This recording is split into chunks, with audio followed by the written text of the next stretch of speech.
Hello my dear student, मैं मनील sir आपको physics with मनील sir channel में स्वागत करता हूं। आज हम लोग न्यू टॉपिक के साथ न्यू जर्नी स्टार्ट करते हैं, जिस टॉपिक का नाम क्या है? Electric capacitor. ठीक है, विद्युत धारिता। हम लास्ट में लिखे इस लाइन को ध्यान दीजिएगा, का फील्ड, इलेक्ट्रिक कैपेसिटर का फील्ड। आज आप जानिएगा कि इलेक्ट्रिक कैपेसिटर है क्या और उसका यूज भी क्या क्या है। ठीक है, तो बिना देरी किए चलते हैं अपने टॉपिक की शुरुआत करते हैं। अब देखिए इलेक्ट्रिक कैपेसिटर। ठीक है, इलेक्ट्रिक कैपेसिटर को समझने से पहले हम लोगों को बैटरी और इलेक्ट्रिक कैपेसिटर को साथ साथ कंसेप्ट को लेकर चलना पड़ेगा। ध्यान दीजिएगा, मान लेते हैं कि यह एक बैटरी है, ठीक, और यहाँ पे मान लेते हैं कि यह एक प्रकार का क्या है, कैपेसिटर है।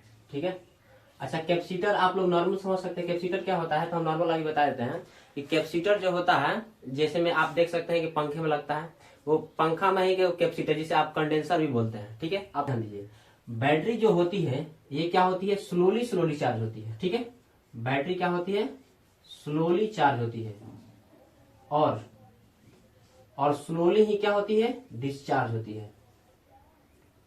डिस्चार्ज होती है, स्लोली चार्ज होती है और स्लोली ही क्या होती है, डिस्चार्ज होती है। ठीक है, लेकिन कैपेसिटर का कंडीशन ऐसा नहीं है। ये क्या करता है, एक बार चार्ज होता है और एक ही बार में क्या हो जाता है, टोटल डिस्चार्ज होता है। समझ में आया? एक ही बार में चार्ज होता है और एक ही बार में क्या होता है, टोटल डिस्चार्ज होता है। ठीक है, तो इसमें क्या हुआ, बैटरी क्या करती है, स्लोली स्लोली चार्ज होती है और स्लोली स्लोली डिस्चार्ज होती है। आप अपने फोन के बैटरी को भी देख सकते हैं कि जब आप फोन को चार्ज करते हैं तो क्या होता है, स्लो, हम तो चार्ज कर दिए 100%, तो ऐसा नहीं है ना कि 100% एक के बार 1% पे आ गया, ऐसा तो नहीं है। पहले 100, 99, 98 ऐसे ऐसे करके नीचे नीचे धीरे धीरे घसकता है।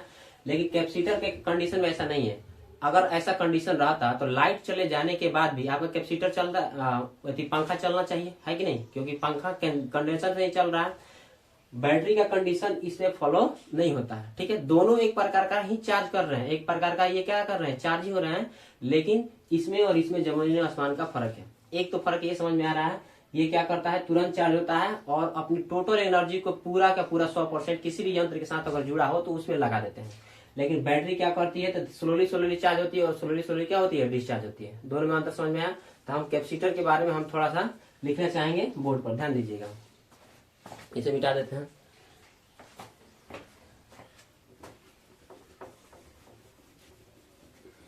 ठीक है, तो हम लिखते हैं इसके बारे में, it is a electrical device. ठीक है, अ इलेक्ट्रिकल डिवाइस। ठीक है, स्टोर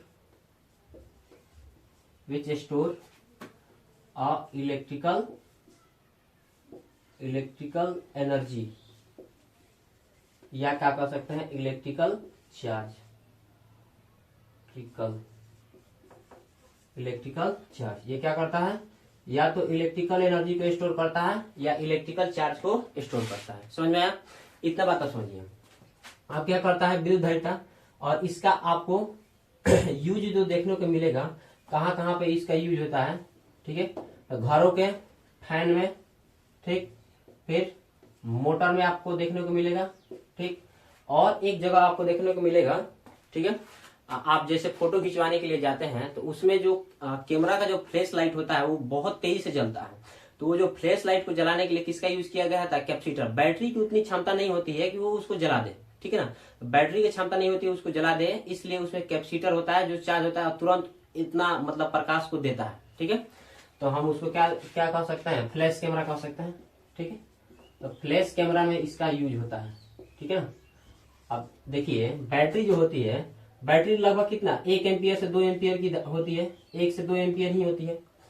जबकि जो कैपेसिटर होता है, या जो भी ये फैन है, ये मोटर है, ठीक है, ये फ्लैश है, इनको चलने या जलाने के लिए कम से कम 20 एम्पियर, इसको चलने के लिए तो 5 एम्पियर की ही चाहिए, लेकिन और सबके चलने के लिए बहुत ज्यादा धारा की मात्रा आवश्यकता होती है। ठीक है, और हमारे घरों में लगभग 25 से 50 तो हाई एम्पियर हो जाएगा, लेकिन हम लगभग हमारे घरों में 30 एम्पियर से ज्यादा करंट नहीं आती है। ठीक है, आप जानते हैं 220 वोल्टेज पे आता है, तो 30 एम्पियर बहुत हाई करंट हो जाता है।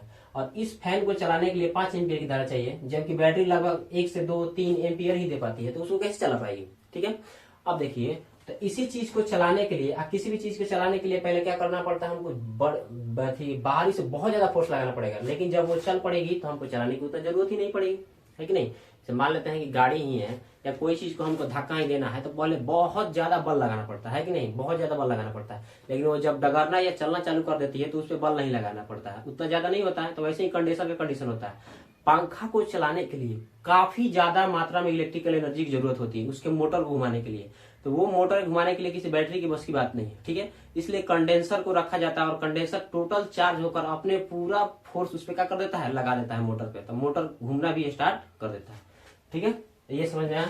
अब ये क्यों नहीं होता है बैटरी का यूज, ये भी आप समझ लें कि 1 से 2 एम्पियर की बैटरी होती है, जबकि इस सबको चलाने के लिए 5 एम्पियर 10 एम्पियर की जरूरत पड़ती है, इसलिए उसमें कंडेंसर का यूज किया जाता है। अगर परिभाषा की बात करें तो ये क्या होता है, इलेक्ट्रिकल डिवाइस होता है जो क्या करता है, स्टोर करता है इलेक्ट्रिकल एनर्जी। और इसका यूज देख लीजिए आप फैन में, मोटर में, फ्लैश में और कैमरा में, ठीक है। अब समझिए, अब धीरे धीरे हम क्या करते हैं, यहाँ पर एक कैपेसिटर हम क्या कर देते हैं, बना देते हैं, और कैपेसिटर, एक कैपेसिटर हो गया, ठीक है। अब हम इसमें धीरे से बाहर बाहर से क्या कर रहे हैं, आवेश को ले जाकर रख रहे हैं। तो आवेश को धीरे धीरे से रख रहे हैं तो इसका पोटेंशियल भी धीरे धीरे क्या हो रहा है, इंक्रीज हो रहा है। आप एक तरीके से ऐसे समझिए, मान लेते हैं यहाँ पर एक गिलास है, ठीक, गिलास है, और ग्लास में हमको धीरे धीरे पानी, आप ही को थोड़ा सा पानी दिया जाए तो आप कहिएगा ना कि हाँ थोड़ा सा ही पानी है, इसका मतलब आप थोड़ा सा ही पोटेंशियल है, और उसमें पानी धीरे धीरे डालते जाएं तो उसका स्तर क्या होता जाएगा, बढ़ते जाएगा। तो वैसे ही कैपेसिटर में हम क्यू जैसे जैसे डालते हैं तो उसका पोटेंशियल भी धीरे धीरे क्या हो जाता है, बढ़ते जाता है। अच्छा, हम आगे चल के पढ़ाएंगे कि बिना आकार और शेप और साइज को हटाए हुए भी पोटेंशियल इसका बढ़ाया जा सकता है, ठीक है। हम किसी भी डिवाइस को जब हम क्या करते हैं, क्यू आवेश देते हैं तो उसका पोटेंशियल क्या हो जाता है, धीरे धीरे क्या हो जाता है, बढ़ने लगता है। किसी भी डिवाइस या चालक पदार्थों को हम जब क्यू आवेश देते हैं तो उसका पोटेंशियल बढ़ता है। अब देखिए, जब ये प्रोपोर्शन का साइन हटाएंगे, समानुपाती का साइन हटाएंगे तो कोई क्या जुड़ता है, कांस्टेंट। तो Q बराबर C इंटू क्या हो जाएगा, V, ठीक, V। अब C ही यहाँ पर कैपेसिटर है, अब C को यहाँ से निकालेंगे तो क्या हो जाएगा, Q upon V, Q upon क्या हो जाएगा, V, ठीक। जहां पर C क्या है, कांस्टेंट है, C क्या है, कांस्टेंट है, ठीक, C कांस्टेंट है। और जो Q और V के मान पर डिपेंड नहीं करेगा, ठीक है ना। Q, अब ये मत समझिए Q बढ़ाएंगे तो धारिता बढ़ेगी, V ये घटाएंगे तो ये धारिता भी घट जाएगी, बढ़ जाएगी, ठीक है ना। ऐसा कुछ नहीं है, C क्या क्या है, कांस्टेंट है, जो Q और V के मान पर डिपेंड नहीं करता है, ठीक है। ये समझ में आया आपको अच्छा तरीके से। Q जब बढ़ाते जाते हैं तो उसका पोटेंशियल भी क्या हो जाता है, बढ़ते जाता है। आप समझिए, ऐसे नहीं समझ में आ रहा था, आप समझिए। आप मान लेते हैं कि अभी कहीं पे आपका जॉब हुआ तो कांस्टेबल में जॉब हुआ है, कोई भी बिहार पुलिस है चाहे अदर भी पुलिस है तो कांस्टेबल है। आपको थोड़ा थोड़ा चार्ज देना, चार्ज मान लेते हैं ऊपर वाला जो चीज है वो आपको धीरे धीरे चार्ज दे रहे हैं। तो कांस्टेबल से मान लेते हैं आप SI बने तो आपके थोड़ा बहुत और पोटेंशियल आ जाएगा, ठीक है।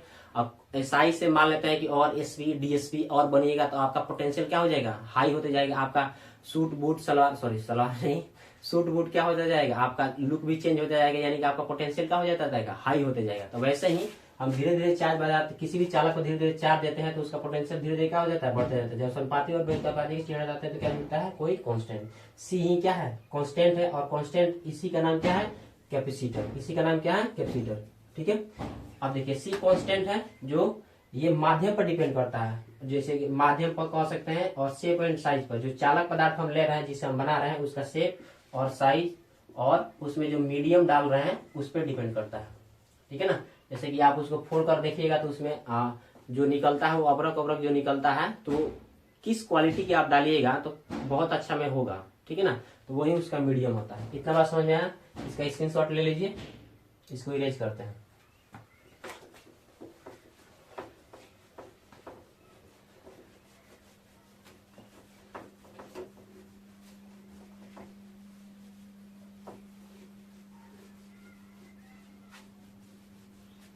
अब देखिए, तो C का फॉर्मूला जो हुआ था वो क्या हुआ था, C बराबर Q अपॉन क्या हुआ था, V। अगर हम इसका SI यूनिट की बात करें, इसका SI यूनिट बिहार बोर्ड के लिए बहुत इंपॉर्टेंट है और बहुत बार पूछा ही जाता है। तो SI यूनिट की बात करें तो यहाँ पर Q है आवेश, आवेश का SI मात्रा क्या होता है, कूलम, तो लिख देते हैं कूलम, बटा V है तो V का SI मात्रा क्या होता है, वोल्ट, तो कूलम पर वोल्ट। या इसी का एक और ऐसा यूनिट होता है जिसे हम फैराड कहते हैं, क्या कहते हैं, फैराड कहते हैं। क्या कहते हैं? फैराड। तो डायरेक्ट आपके एग्जाम में बिहार बोर्ड हो या सीबीएसई बोर्ड हो या किसी भी कॉम्पिटेटिव एग्जाम हो, उससे पूछता है कि विद्युत धारिता का एसआई यूनिट क्या होता है, कूलाम पर वोल्ट देकर फैराड ही लिखा रहता है। ठीक है, तो इस बात का आप लोग ध्यान रखिएगा। अब देखिए, अगर हम इसकी बीमा की बात कर लें, ठीक है, अगर हम इसकी बीमा की बात कर लें तो ठीक है, क्या करते हैं, बीमा, बीमा लिख लेते हैं। तो आवेश का जो बीमा होता है वो क्या होता है, एटी। अगर आपका विभव का बीमा नहीं याद है तो विभव का बीमा यहाँ से निकाल दीजिए। फिर V बराबर डब्ल्यू का अपन क्या होता है, क्योंकि इसके पिछले वाले वीडियो में हमने पढ़ाया हुआ है, आपने नहीं देखा है तो जाकर देख लीजिएगा। V बराबर डब्ल्यू अपन क्यू, डब्ल्यू का जो बीमा होता है एम एल स्क्वायर कार्य है, मतलब टी के पावर -2 अपन आवेश के कितना हो जाएगा, 80। अब ये तो नीचे तो रहेगा नहीं, ये कहाँ जाएगा, ऊपर। तो एम तो ऐसे ही रहेगा, एल तो इसमें नीचे है नहीं, तो एल को भी ऐसे रखेंगे एल स्क्वायर, और ए भी नहीं है, टी है, तो टी ये प्लस में है नीचे, और ऊपर जाएगा तो माइनस में, तो -2 और -1 -3, और ये ए के पावर -1। आप हमारा एक बात मानकर, ये कार्य बीमा और बल का बीमा, बल का बीमा होता है एम एल टी के पावर -2, ये दोनों याद रखिए। कार्य और बहुत ज्यादा इंपॉर्टेंट है, ये बहुत ज्यादा इंपॉर्टेंट है, आप याद रखिएगा। अब देखिए, तो इसको यहाँ पर हम ले आकर क्या कर देते हैं, लिख देते हैं, तो एम एल स्क्वायर टी के पावर -3 और ए के पावर -1। अब इसको ऊपर भेज देते हैं, तो क्या हो जाएगा, एम इनवर्स ऊपर जाएगा तो, और एल के पावर कितना हो जाएगा, ऊपर कुछ है नहीं, एल के पावर -2, और टी यहाँ पर 1, और ये ऊपर जाएगा तो 4 हो जाएगा, टी के पावर 4, और एक यहाँ पर है, ऊपर जाएगा प्लस में 1, और एक कितना हो जाएगा, 2, यानी ए के पावर कितना हो जाएगा, 2। ठीक है, m-1 और l के पावर -2 और t के पावर 4 और a स्क्वायर। ठीक है, इतना आप लोगों का इसका क्या हो गया, बीमा हो गया। ठीक, अब समझिए। ठीक है, अब इसके जो छोटे मात्रक होते हैं, स्मॉल जो एसआई यूनिट होते हैं, ठीक है, ये फैराड इसका बहुत बड़ा मात्रक है, इसका स्मॉल यूनिट भी होता है। तो स्मॉल यूनिट जो होता है वो माइक्रो फैराड और पिको फैराड होता है। तो उसमें पूछता नहीं है, खैर आप याद रखिएगा तो न्यूमेरिकल में सॉल्व होगा। एक माइक्रो, ठीक है, माइक्रो फैराड, एक माइक्रो फैराड कितना फैराड के बराबर होता है, तो एक माइक्रो फैराड 10 के पावर -6 फैराड के बराबर होता है। ठीक है, और एक होता है एक पिको फैराड, ठीक है, तो एक पिको फैराड जो होता है, एक पिको फैराड होता है, ये 10 के पावर -12 के बराबर होता है। एक पिको में एक माइक्रो फैराड होता है, एक माइक्रो 10 के पावर -6 और एक और माइक्रो 10 के पावर -6, दोनों मिलकर कितना हो जाएगा, 10 के पावर -12 फैराड हो जाएंगे। ठीक है, बात समझ में आया? इतना आप लोग नोट कर लीजिएगा या स्क्रीनशॉट ले लीजिए। अब हम एक फैराड के बारे में बता देते हैं, वो इसको इरेज कर देते हैं।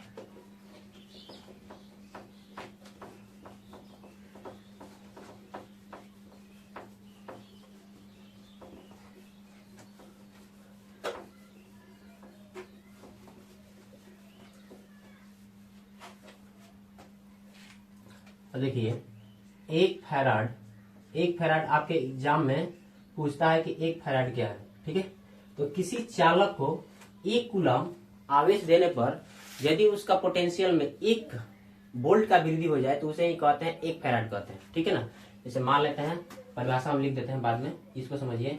मान लेते हैं इस चालक को हम कितने कूलम का दिए, 1 कूलम का आवेश हमने क्या कर दिए, 4 इसको दिए, तो 1 कूलम का आवेश दिए, और इसकी जो पोटेंशियल इंक्रीज होगी कितना वोल्ट की होगी, 1 वोल्ट की होगी, तो उसे क्या कहते हैं, 1 फैराड कहते हैं। ठीक है, तो हम लिख देते हैं हिंदी में ही, हिंदी में लिख देते हैं, किसी चालक को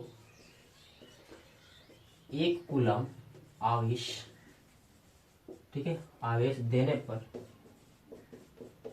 पर उस चालक में 1 वोल्ट की वृद्धि हो जाए, 1 वोल्ट की क्या हो जाए, वृद्धि हो जाए, तो उसे 1 फैराड कहते हैं। तो उसे क्या कहते हैं, 1 फैराड कहते हैं। आप इसको लिखना चाहें तो 1 फैराड भी लिखना चाहें तो 1 C बराबर C कैसे मात्रा के क्यू बाई भी, तो 1 कूलम, ठीक है, 1 कूलम बटा क्या हो जाएगा, 1 वोल्ट।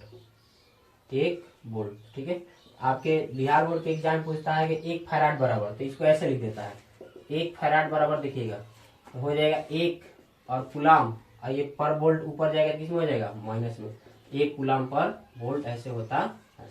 आशा करते हैं कि आप आज विद्युत धारिता के बारे में अच्छा से समझे होंगे।